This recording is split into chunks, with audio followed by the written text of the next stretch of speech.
and welcome back to my channel. My name is Tamell Green, and I will be showing you how to use the Zoom meeting controls whenever you're in a meeting.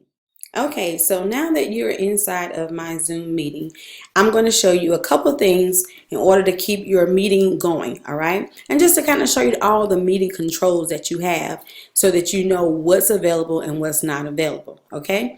So here you see there's a mute button here. Once the mute button is clicked, then no one can hear you. So if you are the person controlling the meeting, you want to make sure that you have this button not clicked, okay? And as you can see, as I talk, it's going up and down, so that way you know that I am talking. And it's always a good thing to ask your participants, can they hear you? So that way you know if they can hear you and if you're having a problem with your audio, okay? So if I actually click the mute button, you're going to see a screen that comes up or a message that comes up that tells me that my audio is not working. So I'm going to talk so that it will actually come up. So you're going to see that green button going, but you will not be able to hear me. So what I'm doing right now is showing it so that you see it come up right here. So you saw that popped up, right? So if you ever see that, make sure you actually check your settings for your mute button. So as you can see, my start video is crossed out because I'm not currently showing my video. But if I click this start video, hi, it will actually show my video. So one of the practices that I use is I have my mute and my start video actually crossed out, so that way whenever my Zoom meeting starts, that they are not actually on, right? So if I start my video and I'm not ready, then I always have that option, so that way that no one is watching me or hearing me, whatever may be the case, right? So you can change that in your settings, okay? All right, so I'm going to stop video so that way you can actually see. Well, I'll keep the video going. So now the next thing that you want to do, so if you want to start and stop your video, it's just as simple as that. You're going to click the button so that it starts the video, and make sure you have a profile picture there. You know, you don't want to put a picture of your dog or anything like that. Well, you could if you want to, but if you're using this in a professional setting, make sure you utilize your actual photo, all right? So the next feature I'm going to talk to you about is the invite feature. So if I click on invite, you can put in your contacts here, or you have people's email addresses. You can actually add those in here. I do not do that because I do everything from my email anyway, so I just don't add that into the space. But if you like to, you have that capability. So what I normally do is I copy the URL.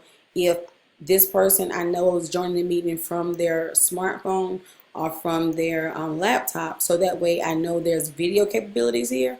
But if there's not going to be video capabilities and someone is actually going to join via their, dialing in or something like that, then I do the copy invitation.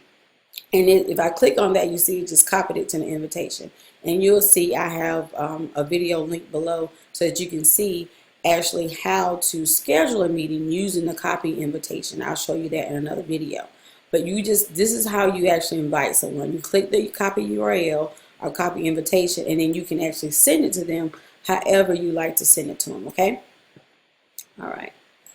So the next portion of the video of this is manage participants. So there's no one actually on the call with me right now, so there's no one to manage. And another feature that I use is before I actually let someone into the room, they actually have to be admitted. So once they click the link, they don't automatically come in, right? The reason I do that is because I could be have set up several meetings that day with different people, and I want people to enter the room at certain times, so I don't admit them in until I want them to come in, right? And I just like that as a feature to use. And you also can change that in your settings as well. So the next feature I'm going to talk about is the share screen feature. Now this feature, I love it because not only can you share your screen, but even if you're recording this video, you can actually share your screen. If you're using it to record yourself, not necessarily you're in a meeting or anything. Like I'm recording this video currently, but I'm also utilizing a second recording feature as well. I'm using Screencast. So, but if I wanted to just record myself in a meeting, I could also just utilize Zoom as well. okay? And with that, you can share your screen in order to show your presentation, okay? So right now, I'm going to actually share my screen, and you'll see this right here. So once you open this up, it gives you different things that you can actually share.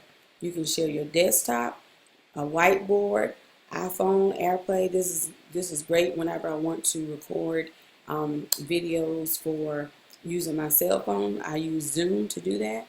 If I want to give you access to everything else I'm doing. So I'm going to just show you my Google Chrome. And the reason why I'm doing that is so you want to see the whole desktop. But if I wanted to give you the whole desktop, I just click on desktop.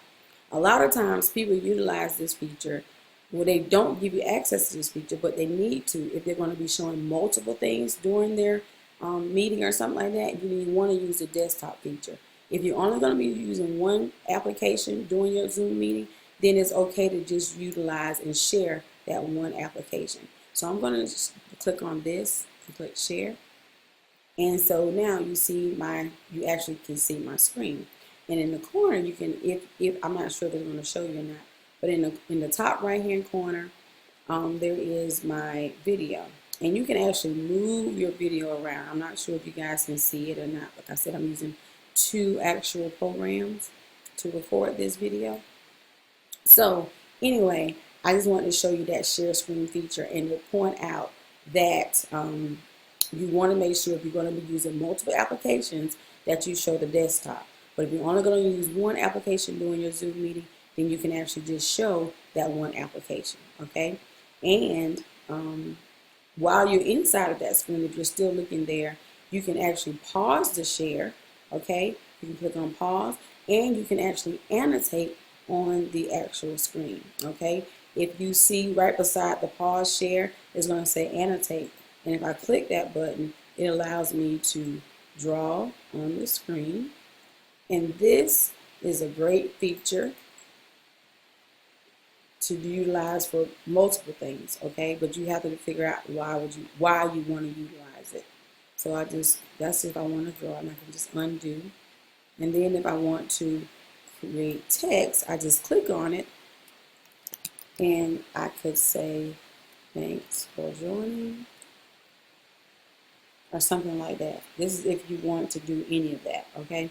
But you could write text, and all you have to do is just keep clicking, and it's going to give you a text box wherever you click. So if I click here, all right, and if I don't want any of that, I can just undo, and it's all gone, right? And then there's also different things you can do, and you can stamp, spotlight, all that kind of stuff. But this is one of those things you do not want to try to use it your first time while you're on a call, okay? So always make sure you practice these type of things before you get on the call, so that way you still remain professional. Now, if this is not a professional call and you're just calling your peeps to figure out, how everybody's doing, then you don't have to worry about that. That would be the time to kind of figure things out. I always normally utilize someone to help me to make sure I go through this and that they see what they're seeing on their end, even if it's just me using my daughter's computer to see what's on the other end, okay? So just make sure you're not utilizing these features if you have not used them before. All right. And then if you see here, you can clear your drawings, clear viewer drawings, because they can also annotate as well. All right, and so now I'm going to take that off, and I am going to stop share. In order to stop share, you have to actually click. There's a red button at the bottom of the screen that says stop share. You're going to click that. Okay, so there's another feature that you want to look at, and that's called the chat feature. And if you look here at the bottom right here, I'll pop the chat feature out. It comes out to the right hand side, and you can actually upload a file in the chat box. You can either talk to everyone, or you can message individual people that are already on the Zoom call with you, okay? So that you can make sure that people are not saying what they don't need to say to everyone. Or if it's just a question that someone might have asked in the chat, they may reply back to the person who asked the question if they know the answer. Especially if the presenter is presenting something and they need to not be distracted by the chat. Okay, this is also a good feature for people who have admins or things like that. They can actually do this feature for you, so that way you're not being distracted by actually showing the actual video or presentation that you're doing, and also working with the chat, even though it's possible to do all of it at one time. All right, then the next feature, I really love this feature because, again, you can utilize the Zoom to not just do meetings. You can utilize Zoom to record yourself, trainings for your clients or anything like that. I do it all the time. I'm also, I'm actually using, like I said, 2 programs at this moment, but I really could have just used Zoom, okay? So you can press record. Now with record, you have 2 options. If you have downloaded the app, you can record it on your computer or you can record it to the cloud, okay? Depending on how much space you have depends on what you need to do. You figure that out, right? If you don't have that much space on your computer, then you definitely want to record to the cloud or vice versa, okay? And then you have this more options, and you can use closed caption if you need to. And then you can actually end the meeting. And that's pretty much all the controls. Let me see. So I'm going to click record so you can see what happens. I'm going to record on the computer. So I'm recording. As you can see, it has a recording over there on the side. It also lets your participants know that you're recording because you want to make sure that you have permission to record the meeting as well. And you can pause the recording, you can stop the recording. And once you press in the meeting, it's going to ask you, well, it's going to tell you that once the meeting has ended, it's going to actually save into a folder for you, okay? So you don't have to worry about that. It's going to, even if you pause and stop the meeting, it's going to save all those videos in a folder for you. So if I actually click on end meeting, it says end meeting for all. I'll leave the meeting. I'm going to end meeting for all. And you see what it's doing. See, it says you have a recording that needs to be converted before viewing. And so it's actually doing that right now. Okay. So thank you so much for tuning into this video. I have other Zoom videos if you need to watch them. A playlist will actually be linked below inside of this video. Thanks so much for joining.